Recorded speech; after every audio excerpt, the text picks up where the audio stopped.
Welcome back to Man on the Mic podcast with your host MC Kitoto, the party recipe. And Ali Mbacho Morenga, the architect of dreams. Yes, and before tuambie hata watu subscribe, kindly introduce yourself, our guest. Thank you. My name is Beryl Ochieng, real, because I can be as real as it gets. Your realness don't nataka sahi. Because what we are about to discuss can shape our next 50 years. I know. By the way. Yeah. And even the listeners. Tuzapata a lot of pointers from you. Your experience is experience. Ingine yetu ni opinions na tutaka kuuliza maswali ngumu man. Lakini it will be more of a conversation now to our viewers. So see ati is not that real being real inamaanisha she's like an expert of this, but I'm experienced, so anajua sindio anajua mambo 1 2. So if you're new to this channel, take this time to subscribe to our channel, like this video and leave a comment. And if you feel like this topic is going to impact someone in your life or in your circle, you can also share this with your people, and we can just dive right into it sindio. Yes. Sisi Ali, the first time uli date ulikuwa how old? The very first time. The very first time. I was a child. In ECD. ECD ni nini? ECD, ile system ya kitambo kulikuwa na ECD. Ile kindergarten. Ilikuwa inaitwa ECD. Ulikuwa na mdemu kwa kindergarten. For real.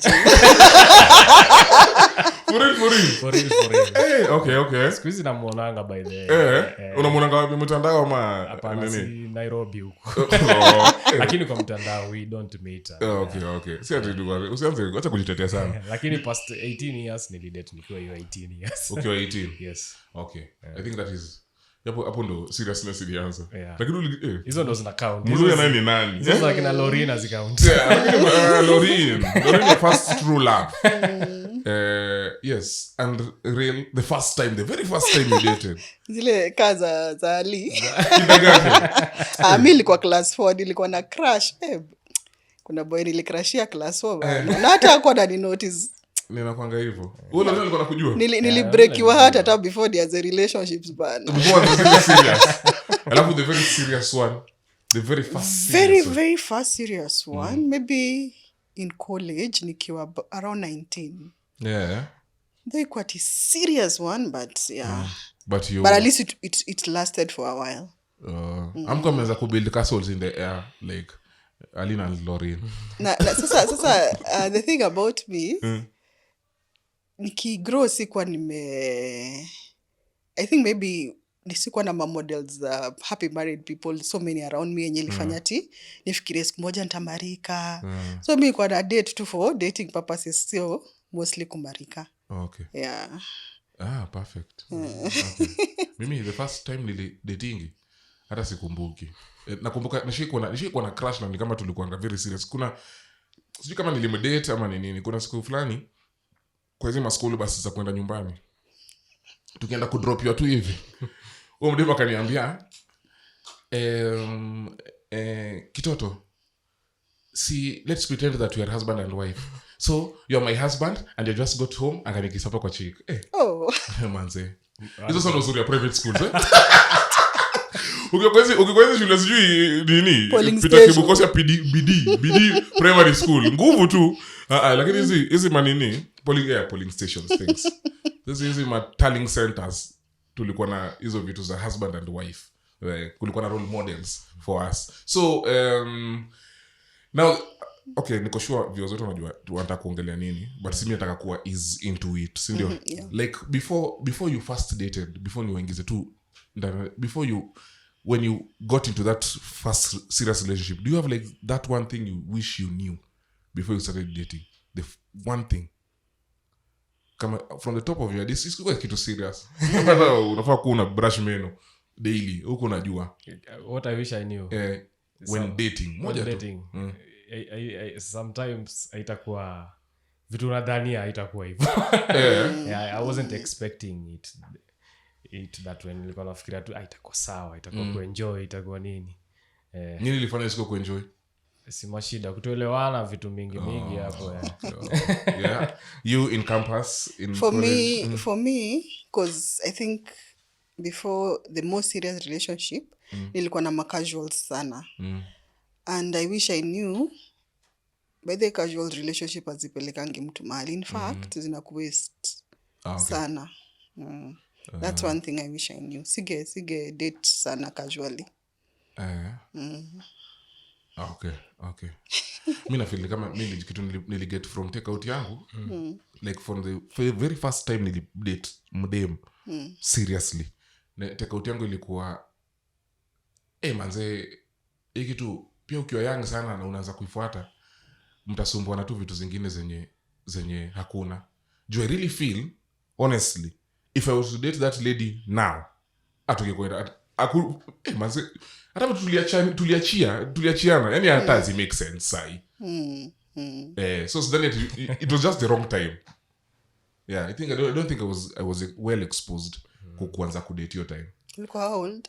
Nilikuwa 19. 19. Na kuna kitu sikuwa najua kitu. Mimi nimesoma tu boys school all through kutoka class 5 mpaka form 4. So umetoka tu form 4 kama uko tu na vitu zenye umesoma kwa vitabu na opinions za watu, so unataka kuja put into practice. I think we would have been better off if kwanza ndo nasema ni ule ex mwenye hatuna ubaya. Hatuna nani lakini wewe naye ukweli hatuna ubaya na each other. Let's shift sasa tuko vitu serious. Sasa ongea na pande yako, hakuna hapa mtu ushaiona. Huwezi jua. Tunauliza leo uko na bibi nyumbani bana. Kila siku unaenda nyumbani. Mimi sielewi jamaa anapenda ocha sana bana. Labda umeacha mtu huko. Anaambia mtoto ona babako ako kwa YouTube. Wewe bana uko na mtu ushaioa? Hapana. Hujaioa? Yes, same here. But Beryl now upande yako, hebu tuambie pande yako kidogo before tuanze kuambia why you think the things you think we should know. Kanishayolewa ama? Kama ushayolewa. Nishayolewa. For about 12 years. Pardon? For about 12 years. For 12 years actually, yeah. 12 years. Kudos. Do you wish to get married? Yes. Or not to marry? Yeah. To get married, yes. Yeah, I wish to marry. You wish to marry. Also wish to marry. Yeah. Do you think there are things we need to know before? Yes. Or do you think you know them? I don't have like siwezi jikazia kujua. If there is something else that I need to know, but I'm more than willing to. Unajua zile vitu zenye unadhania. Kumbe ujui. Yes. Now, Beryl. What do you think is the first very important thing someone should know or you wish you would have known before you settled? Wacha nianze na personal, alafu ndio nitasema maybe on a general scale. So me civil nimekushoni niko na date casually. Na when I look back, I don't remember kuna time nilikuwa single. As in nilikuwa natoka moja, nikiingia ingine, sikuwa na breathe. So that is one thing for me personally. If I was to redo it again, nige make sure I have moments of being single by my own, by myself. Kujijua, kujisearch, na vitu kama hizo. So for me, the most part, I was in one relationship or another. So imagine huyu akuje na design yake, huyu ingine. So I think nilikuwa na metamorphosize into so many people. By the time nifike mali nataka saa kusettle, nilikuwa like even lost in myself. Meshika. By the time nataka kusettle, hiyo ilikuwa what age hivi? Actually, sikuwa nimeamua tina settle, but I met someone who made me think about it. Yeah, zile I was like, if I'm ever to get married, I would want to marry someone like this. Because nilikuwa napata watu wako serious. Pia watu wanataka tu in it for the fun. So nikapata mtu wako serious, mtu mwenye ako focused, mtu anapenda God, you know. So things zika align, na nikaanza kufikiria, by the way, marriage can be a good thing. He made me know that marriage. You had never considered marriage before that? Actually, the first time to meet on a casual to talk, I went back na siku hata ndio nilikuwa nimeokoka for at 25, ndio nilikuwa nimeokoka like 2 months, nikammeet. Then nikaenda hiyo siku hata sikuwa nimejua kupray. Nikaenda tu nikamwambia God, by the way, mi sikuwa na plan to get married, but I've met someone mwenye amenifanya nika consider marriage, so I'd want you to bring someone like him. Lakini I think God alitoa hiyo like akaekam him. So that's how it went. Yeah. Unafeel lini kama kuna place yenye mi kuna na resonate sana na hiyo ya you get to a place where you move from one relationship to another, hakuna hiyo break ya nini. Na mi times nimekuwa na break za kudate ni ati nilikuwa natafuta mtu wa kudate. Sasa tulikuwa na research. I'm working on myself. I work on myself daily. Every day is kila hata sasa bado mimi ni work in progress. So mimi siko na place at sijui niko na nini. Na feel tu kuna unaweza kwa nini ya unaweza kwa codependent kama hujajipatia time ya kujijua. Kabisa. Juza kwa unaona ile yenye umeintertwine na msee mpaka design akikuacha unasikia tu kwenda kujoin army. Juza papasi yako ingine kwa hii maisha hakuna. Na ni kila kitu tu yani ukija hata the thought of just breaking up to you yani ina sound tu ni kama hapana, it is wrong. You've always talked to this person. Haujai kuwa na wewe ukienda date ukitoka kwenda mahali uko na huyu mtu, watu wakikuona wanakuona na huyu mtu, alafu all of a sudden ametolewa. Do you feel it's a dangerous place kukua kama amko married? Ati kama a dangerous place kukua nini? Yani hiyo kuko intertwined na mtu kama mna date. Yani au kujipatia space ya kujijua personally. So when you got into a relationship ulianza kujijua but with this person as ni parallel kujijua. Unajijua kata si of mtu. Yani mimi nimekuja nikarealize napenda football juu nikienda kuona football na umdem inabambanga. Is it dangerous ama? I think it's dangerous in that that may not be the real you. Unaweza yeah, many people even find tunasikia wengine wanasemanga kuna tagline watu sema mtu alibit soulmate after bemarika. Because you didn't know yourself. So maybe the person who presented as a good person or mwenye mneza gel uliingia. But since ukuji audit au kujua the ideal person for you. Okay. So ni poa kujijua mapema. What your likes, dislikes, goals, dreams, ambitions. Because pia unaonanga relationships watu wakiingia ni kama si compromise, unaacha some things zenye ulikuwa unataka for this person. So it's really good to spend some good quality of time. Hata me, like I have a friend who got married at 40, and I'm seeing that say wamemarika ka 3 years. Azinaona tu wako poa. Alimarika sale amejijua, amego through everything. Ni mdem. Okay. Naka pia chali older. So I just love their relationship. Wako mature, wanajua communicate. Hawako petty, you know. Yeah. So I think your time ya una take time kujijua, it's very important. And I don't say ati unafaa kumarika at 40, even 25 ni sawa, but just take time kujijua. Okay. As long as umejijua. Kunafaa kuwa individualism hadi kwa marriage? Na niuliza mimi mahali. Okay. No. What do you think about it? The idea of divorce is also very rampant in society now. Si kitu yenye unajua mababu zetu ilikuwa manze ukienda men lazima wewe umeenda tu pambane huko juu wewe si wetu tena. So the idea of yani naweza sema in dating ujijue nini can it happen in marriage uanze kujijua? Is it selfless? Hiyo ni selfish kuanza kujijua in marriage, or you have to now grow as a unit? Yes. For me, what I believe I believe mtu yangu. For me, what I believe is that one of the key signs to know that you are ready for a relationship is that if you are willing to compromise some things for the relationship to work. Kama uko position yenye wewe huwezi compromise anything to meet the other person, I feel you are not ready for a relationship. Yeah. So na one thing yenye sometimes na feeling you watu husema kujijua. I think too generally life gets boring in everything. Yeah, in as much as hata kwa relationship ukidate someone for some time, all the excitement will go away and all that.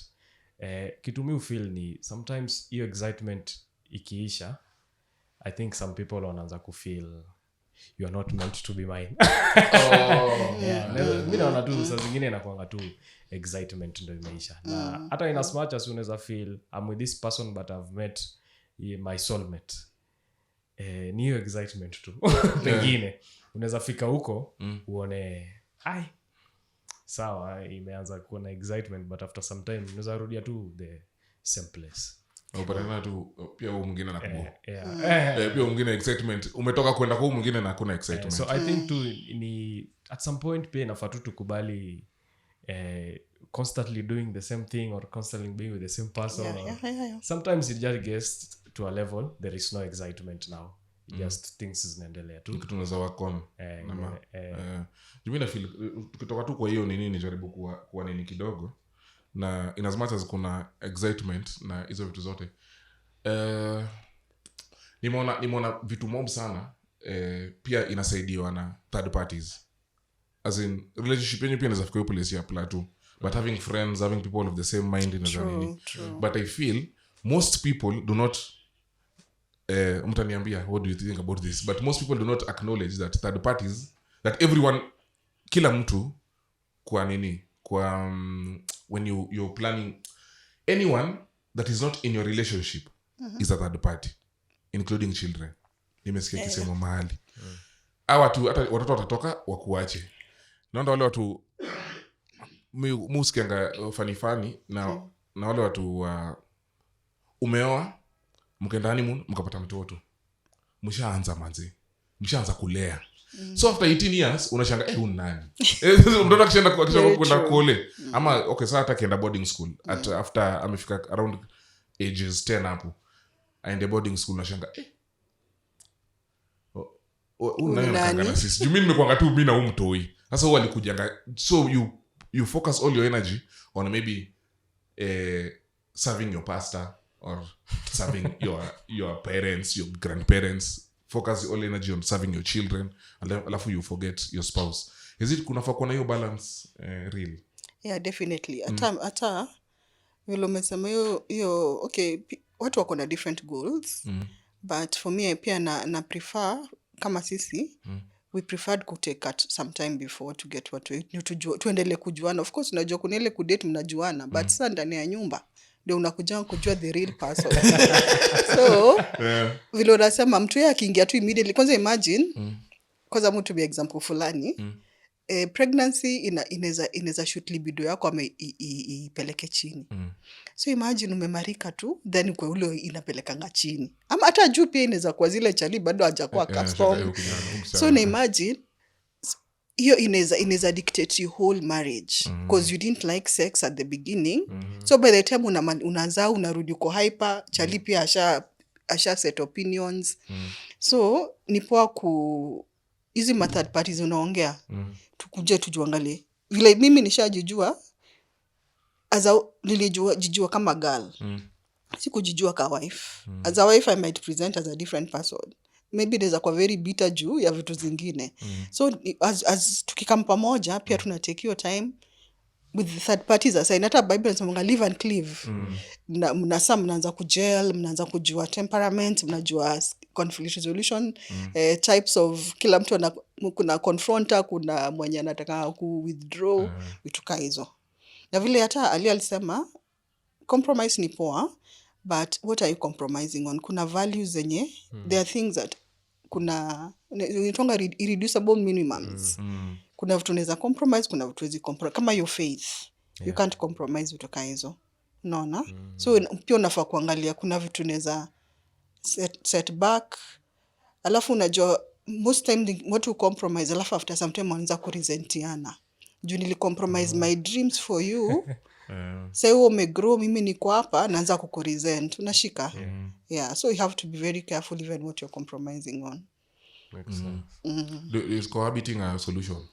Umesema wewe tulienda kwa nyumba tena dini hakuna. Is cohabiting inside? No, for me because of my Christian faith says advice ku cohabit. And hiyo hata kujuana imaanisha ati mkijuana mtashinda mmefight. Kujuana is just a process. Mkiingia ile maturely knowing maybe the first year might be a year of kurab against before tuanze kujel vizuri ile si ati hazi yako anakuhate ama wife yako akutaki ama ni vile tu ameraise your background different. Mwingine labda hata hakupata example ya how a wife should be. Mwingine labda mama yake alikuwa that docile nice wife na wewe hapo uko very strong willed, so lazima mkiingia mjue tu na premarital counseling ilikuwa poa na you prepare watu na kusho by the way one first year not for everyone, for some might be very rough especially upate watu wawili wako very strong willed kabla upate mwenye anarudi chini mwenye anarudi ita take time. So siwezi advice kucohabit cause imagine cohabit useme si huyu wache the next utoke labda na mimba hapa utoke na mtoto mwingine hapa, so it's just chaotic. Alafu alisema kuna statistic ya cohabiting. Out of every 10 cohabiting couples 7 don't make it. Yes. Wow. Yes. Wow. Watatu ndo umake. Watatu tu. Wanta kwa part of that statistic sure. Kubahatisha. Manze walisema ukijaribu isi gari but you can go and do a test drive then come back because what people will just in dating people just try and put very up true, a face. Ukishanioa sasa mimi sasa ni mwenye boma. Utaniambia alafu mama yako ananijibiza as who? Na sisi wote tuliolewa kwa hii boma. Hiyo haiwezekani. Ali una feel kama there's something you had to say or you think you about the things that I think that people mimi naongea kwa thinking people I think people should know before one thing yenye mimi naweza dhania sana is good to at least look for someone yenye mko na a lot of naitwaje similarities I think. Ukiangalia hizi relationships zenye zinakuaga organized these by our parents shockingly zina succeed sana. Ndio kweli mpaka kidogo hata kuna mtu extra alikuwa anasema bwana wazazi warudi kutafutia mabibi bana pia kutafuta tijui out of love imekuwa ngumu sana. Ukiangalia poa kitu hao wazazi wanaangalia ni hizo similarities washakujua wanaangalia similarities. Watakuuliza maswali zenye si tunaweza dhania ni maswali hivi but watakuuliza huyu msichana ni kabila gani. Reason ukiangalia tu behind ni at least wanataka mtu mwenyewe amelelewa design same yenye nyinyi mmelelewa. Kwao watu wanaolekanga watu wanazaa swali zenye si tunaweza ona ni kama as make sense but kwao wana feel let's get someone who is as close as possible to the things we believe in and I think hiyo inaweza saidia sana kupunguza hizo frictions za vitu kadhaa. Juu utapata mtu mwingine amelelewa ile design men wamambiwa as a man you're supposed to even die to provide for your family. Lakini ukienda kwa mdem pia amelelewa mwanamke anafaa kukufia. Mnataka kukufa wote. Sasa unaona hapo kila mtu mnaweza vurutana. Sasa mwenye amelelewa ku provide for the woman and expect woman pengine akae chini mimi nimletee kwa nyumba unaenda kazi kwa nini? Alafu unapata akikuyu woman. Mwenye lazima atoke. Lazima tutoke pamoja ndio tutafute. So I think you could look for similarities. I think is a huge thing. I think. Do you think you nini? I totally agree and funny enough I wrote about it in my FB juzi too. Yeah, cause ata hobbies. Unapata kama sio the same mtakuwa apart from each other for so long na hizo ndio kitu tunaweza tumia ka bonding session. Hata vile ulikuwa unasema ati some things get boring, kuna vile mnaweza changamshana kama mko na the same hobbies. Labda kama ni horse riding mnasema tulienda hii side leta tuende hii side leo but imagine wewe umeenda chuo zako mnakutana jioni, when do you bond? Hata ideologies like unapata kuna families zile wako very strong on marriage, zile wana believe marriage needs to work. So even if you have issues they'll come and try to help you guys. But ukipata mali watu shida ya kwanza atakwambia we come home. You don't have, unajua as much as atusemi marriage ni kuvumilia, the way Gen Z siku hizi kusema kuna kuvumilia, but you get what I mean. Ile kuna there are things that can be solved ni wote mki calm down, muongee, mwende therapy, vitu kama hizo. But sasa kama background yao they don't care, maybe imejaa divorce nini, they won't even. Is it a red flag? Kama background I don't think you should really. It's not a red flag, it's an information point for you, for what you need to watch out for. Kama uambia mtu angalia background ya, that's of course most muongea na madem, angalia background ya fiancé wako, sio ni mtu sasa umeenda kuoa, nini iko huko. Ndio anaweza kuwa ameokoka, yes, but kwao wako drunkards, ile ya kuanguka kwa mitaro, ama kuna kitu issue ingine. He might be okay now, but unajua sasa it just takes a trigger. Labda tu high level stress, upate msi wako ameanza kukunywa na alikuwa ameokoka tu poa. So for me, ukishajua, now you can pray about it, you can watch out for signs, you can unajua research, ujue maybe kitu kama hii hata mimi mwenyewe naweza mtrigger. If I do something like this, I fall to this pattern ya familia yao. For me, sioni ni kama ati ni red flag, especially kama ni mtu either amework on themselves ama hata hajaikuwa na hizo issues. But just be watchful. Mi naonanga, is it watu wengi, okay, like people look at, like when you want to settle, unaweza angalia like what is she bringing to the table. Kuna wangana hizo, si ndio? Kuna wangana hizo what na yo conversation ya table inakuanga na tons mob sana juu na feel kama tu sasa tuko kwa capital, ni tuko very capitalistic, so capitalism imechukua like a greater chunk of our lives. So when you say bringing to the table, sana wanaume usema because I make money, I made the table, so what are you bringing to it? Alafu sana a woman atajuma ulimi juu sana ajui analeta nini kwa meza ukweli. Sasa zingine nasema I am the table or something of the sort.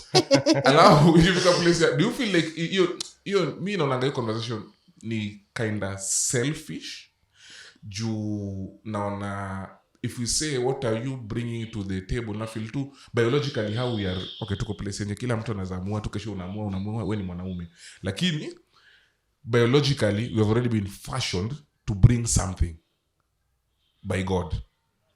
Kuna vitu tu wewe huwezi zaa hata nini ifanyike. Okay, Ali, huwezi zaa hata nini ifanyike according to biology yako. So kuna vitu tu zingine, alafu women are, tulisema kwa nini fulani hapo before we started recording this, women wanaweza vumilia sana emotionally, unaona vitu kama hizo. So kuna vitu tu zenye God amewagrace nayo yenye si hatujapewa, na vice versa. Kuna vitu zenye si tumepewa zenye hao hawajapewa. Do you feel hiyo ni kitu unafaa consider before you decide, before you say I do? Like kaa chini uone jamaa analeta nini ukweli na mimi naleta nini, ama is marriage supposed to be very selfless to the point that mimi naleta nini, aende atulie, I am here to serve. Utafika mahali ufike breaking point because I am here to serve. Acha mimi ndio nianze juu mimi ndo naongea from assumption.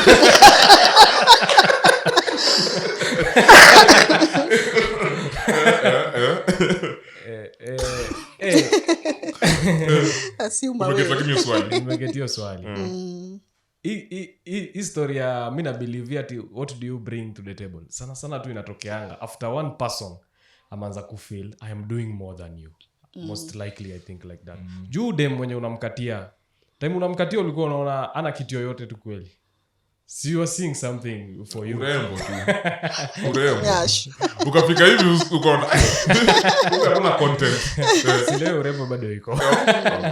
Yeah, but I think tu ni hiyo point ya mtu mmoja anaweza kuwa labda na feel I am giving more, ama ana feel where you're not reciprocating the energy that I am giving in this relationship. Juu kweli tu kabisa unaweza kuwa give anything. Na hii conversation sana ni men ndo siku hizi wanaisukuma sana, what are you bringing to the table, what are you bringing to the table. Uliapproachaje huyo msichana kama hujui kitu anaenda kuweka kwa meza sana? Niliona kitu fulani like I think it's more beneficial for men to marry compared to women, because women can make connections by themselves, by fellow women, they can make connections with other things, but for men they can fully connect only with a woman. So unapatanga that men who have married wanakuwa na a high sense of purpose and direction for their lives. You wanna feel I have a wife to take care of, I have children to take care. Iko na hiyo drive. But being you're just a single man there, unaweza kuwa nini na kumotivate. One of my mentors in December alisema, not one of my mentor, my mentor, huyo tu mmoja alisema, aliniambia nilimake quotation ya ku-MC for an evening party, akaniambia surely ilikuwa nikupashe nikukashifu, lakini nimeona hujaoa. Ukioa utamake quotation tena hivyo ndo aliachia hiyo nini. So na feel kuna there's a lot of truth, hata men believe that. Hiyo kitu umesema watu wanajuanga tu nikioa, so maybe ni scriptural ya he who finds a wife, ndio. But na feeling hata wanaume wengi na believe tukioa vitu mob sana zita change. A lot about our lives will change automatically. So I think that's a huge thing that watu wengi na feel wana overlook, and it's a very huge thing in our lives. Hiyo tu a woman will bring so much to your personal life. Wajana hata na nini, just to your personal life. In as much as unaweza ona ajaleta kenye ulikuwa unataka, just ukikuwa tu very neutral na uconsider vitu zingine. Vitu tu unataka ajaleta juu una compare. Hakuna kitu kingine. Mimi naweza sema kwanza most of the time unapatanga hii conversation iko kwa wale maboy. Utapata an alpha male akiuliza what is she bringing to the table. Nanga tu sijui hiyo jina yenyewe naweza tumia but vile umesema vile ukiapproach mtu umjue for a while, unajua it may not even because most people who refer to monetary ni kama wanataka a 50-50 share kind of thing. Ile kama mimi nalipa rent, unapeleka watoto shule and stuff like that. Maybe pay economy imetufikisha huko, but alafu hata saa hii by my observations, there are so many women headed financially headed homes. Unapata dem ndiye ana earn more na ndiye anateka a bigger chunk of the responsibility, na hapo ndo unapata hata madem wengi sasa wako frustrated because this is a man who still expects after umeshaleta hiyo more bado wataka kuwa the ideal homemaker. Wewe ndio umpikie, wewe ndio muoshe watoto. That said, naweza sema in marriage wanasemanga, let's say there's 100%. Someone today might bring 80, then the other 20. Na hii 80 si ati ni finances pekee. Inaweza kuwa kuna emotional, kuna spiritual, kuna unajua kuna different types of contributions. So ukiangalia tu financial pekee yake, you might lose out on mtu mwenye labda sasa ana hustle hana job, but in a few years this is someone who might even get a nice corporate job yenye hata inaweza pita salary yako. So most of that tunaangalianga hapa. Hatutukwangi visionary when we are making most of our life's decisions. So utaona huyu amesoma degree, acha nichukue huyu wa masters maybe, unaona. Na kumbe this person given time, because pengine kama musema ukiona kitu imehappen unaanga watu wanasemanga huyu msee ametoka from nowhere. Hiyo sio from nowhere, ni ka iceberg. Huku chini zile job nini kazi imefanyika. So this person might be doing the internal work that itamshoot to from as in one day. Paka unaangalia unasema guy huyo ndiye angekuwa wife yangu, huyo ndiye angekuwa hazi yangu. So your conversation I think it's unfair on both genders. For the man unajidai what could be something so nice. For the woman pia sasa inabidi sikuzi tuna have kujivalue na jobs zetu, career. Na ndio unapata sasa we are all about, ushaona sasa watu women are all about careers. Degree after degree, sijui nini after nini. So mimi si supporting hiyo. Your question ya what do you bring? But of course lazima tukikaa we plan our marriage. Like now tukimeet, si tunaanzia hapa mali tumemeet, tumedate, then umeni engage. Now this point of engagement we need to know, okay, so what is your plan with your life? What is my plan with my life? Then from there we see how we can plan it to zimariane for the benefit of both of us. Okay. hiyo kumariana imeni hiyo ndo I think the ultimate need. If anything about your life is not married, utakuwa na tashwishi. Do you have a thing that you think you got before you, I think one thing you wish, another thing you wish you would have known before you said I do? I think niko na more, but mbili zina stick out sana. One ni mentors. I think so underrate mentorship sana. And especially if you find, like for myself, nili come from a background where my parents split when I was 12 and then my mom died when I was 18. So unaona hata sikuwa na that mentor in my mom as I grew up. So nigeisik maybe to someone else. I was young, I didn't think about it then, but now as a grown up woman, I see where mentorship could have helped me. Maybe nige holdiwa mkono na someone who's been married before, who's gone through different hurdles, even how to present myself as a wife, how to relate with other people around me, how to relate with his family, my family. So mentorship in our work, we mostly find it in best couples, but sazino unapata best couple labda, they are not very available, and you can even have more than one, because unapata kuna marriage unaonanga thrive hii area, thrive hii area, thrive hii area, unaona. So you can even have many. I think naona ni pressure kubwa sana kwa kuweka best couple wakuwe there for you for everything. Very true. Wewe umeshindwa sasa, wanajua je kila kitu. So having many itasaidia.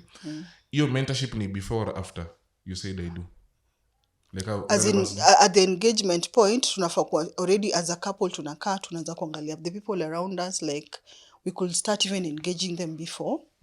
And then by the time you're getting married msha create chemistry, unakajua hawa tunaweza tembea nao, hatuwezi. Na ni progressive tu, mnaenda mkiongeza mkiacha. So unajua pia zingine ni seasonal. Maybe unaweza washikilia for a season in your marriage, hivyo.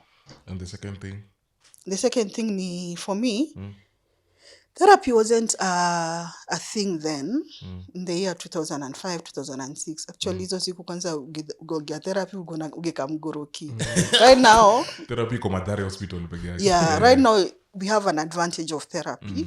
And why therapy? I'm saying therapy because inatusaidianga kudeal with traumas. Most of us tunadhanianga tuko sawa kabisa. But if you go for therapy, ndio utajua maybe the way you are, the way you respond, the way you react, the way you unajua all those things ziko rooted, and especially your age ya maybe 6 to 12 hapo. Whatever happens in your life really dictate a lot. Na unajua mostly nina kwa subconscious mind. So for me nigeenda therapy niweze kudeal na my issues. And especially unaona kama vile niko na very many casual relationships. Unaona pesa zinakuja na soul ties, zinakuja na such things. Nige manage to deal with my past isikuje ini haunts later in marriage. Okay. Yeah. Kuna kitu kingine kusema. Uko na opinion. Kuna opinion ndio kuongeza hapo. Do you have a question that utamsema by the way? Hiyo question. Kama unaona tuseme example kaya kunywa pombe. Kuna dem fulani hapo tulikuwa tunaongea na yeye nini. Lakini kwao they are Christians by the way. Kwao wana believe after dinner we can sip some wine. Hao wanaamini wine si mbaya, lakini kwangu wine na beer ni kitu sawa. Wine machanga. So ukamwacha ndio na mtaweza. Sijui kwa nini niliacha kumongelesha, but that's the reason.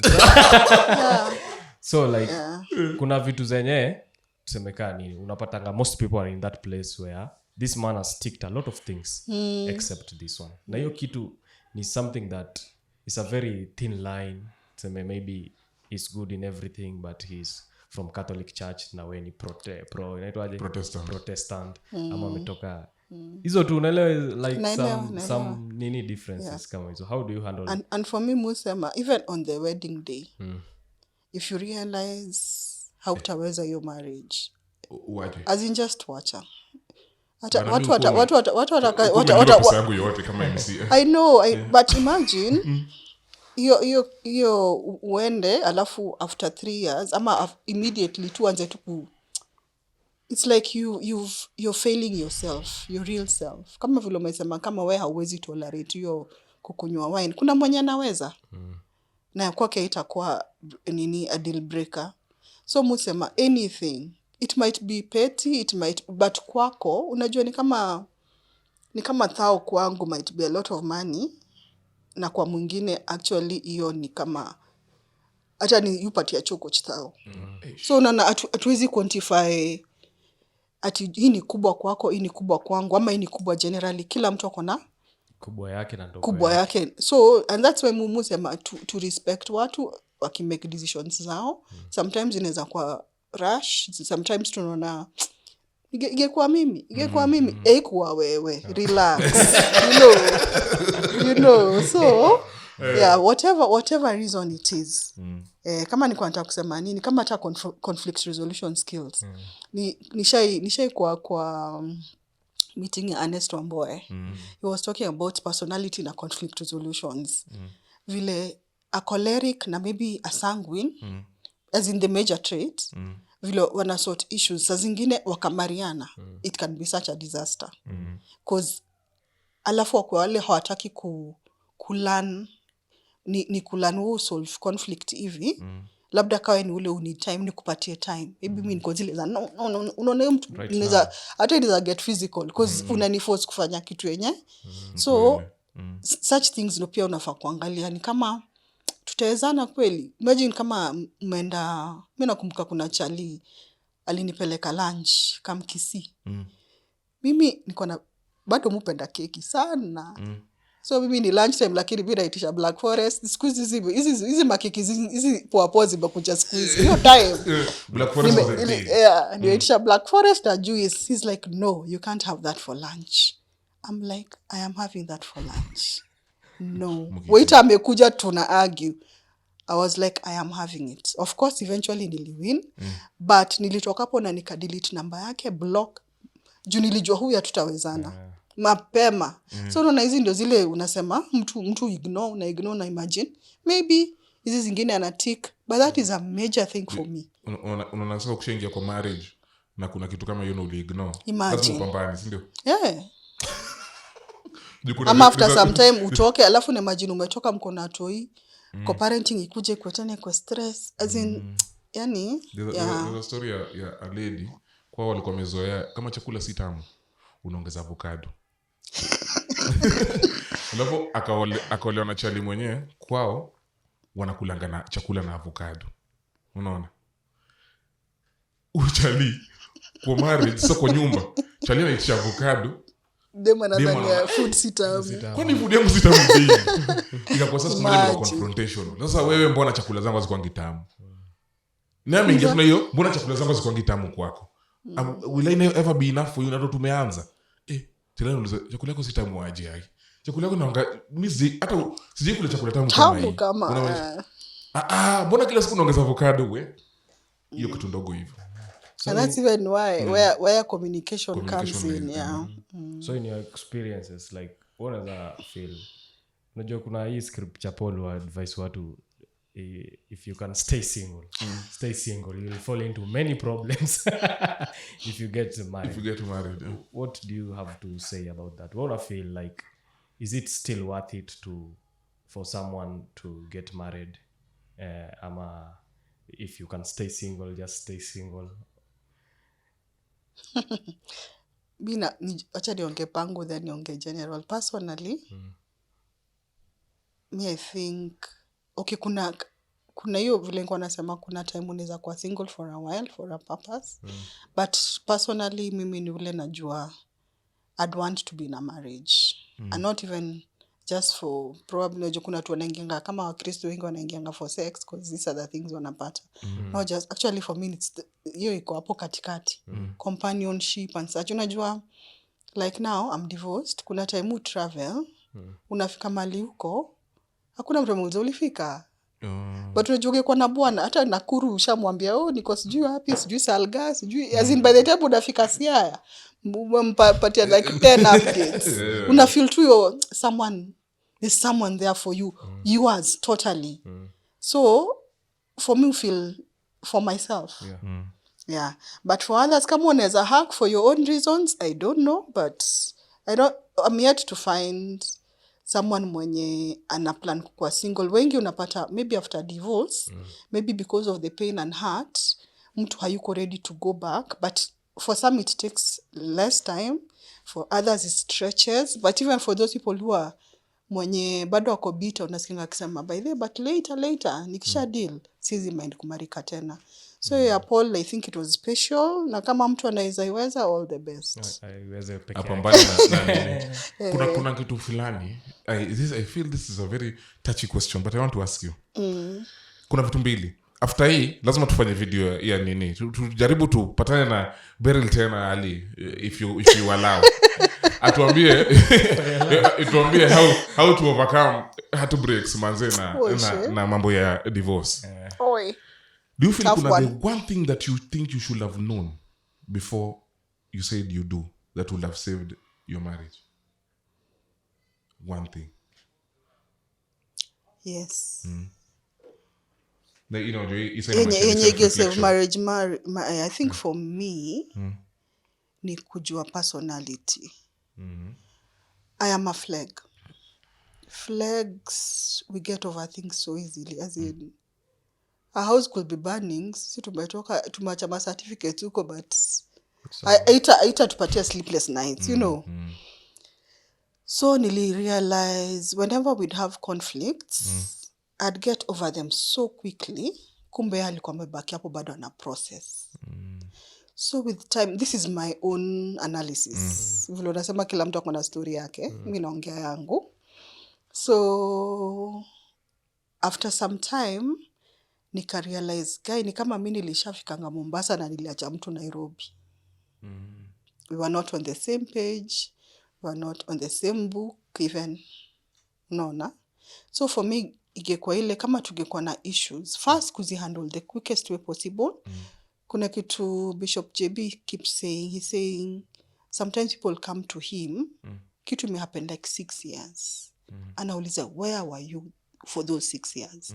Imagine ungekam that particular time, maybe ungekuwa salvaged. So seek help early, then understand processing your partner. So that isifike time, yana feel ni kama haumpendi because you're moving on too quickly. Una feel pia surely. Why you? Yeah. This, I know. So me I think that one might have helped. Above all other things. You get help. Seek help mapema.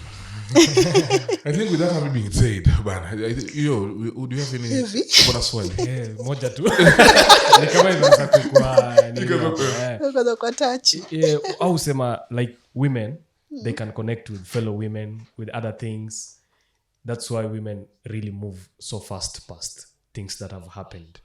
For a man, they will not share, they will not speak. Easy videos now career, they take long to recover from things. Do you feel that is true? And maybe specifically on the part of reconnecting with other people, you may mention, so zingine una feel ume travel, nobody has meaning. You do not find it with fellow women. Do you know nanga women wanaitananga mabeb wenyewe kwa wenyewe wanapelekana out wenyewe kwenye. What's the difference between the relationship from the man, hiyo bond ume create na your man, na hiya yenye ume create na just fellow women?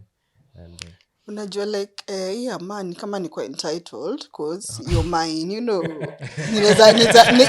Niko na rights za kujam yes. But for girlfriends of course, and I love pia depending tuko seasons gani. Tunapata kama dem tunaweza kosa kuona hata 3 months but tukikaa tunaweza tulikuwa na yeye jana, you know. So hiyo ndio difference kubwa ile. Kuna ka intimacy fulani your man will give you, no other lady will give you. Even I may not even be able to share my secrets or cry with him. I could do it with another girl, but there's something he'll offer that a girl wouldn't offer me. Nakupata. Yeah. Thank you manze. I think you wengine if Ali allows. Bado points ni mob tutakuja screen. With that having been said, thank you for listening in to this point in time. Utapata tena real na sisi.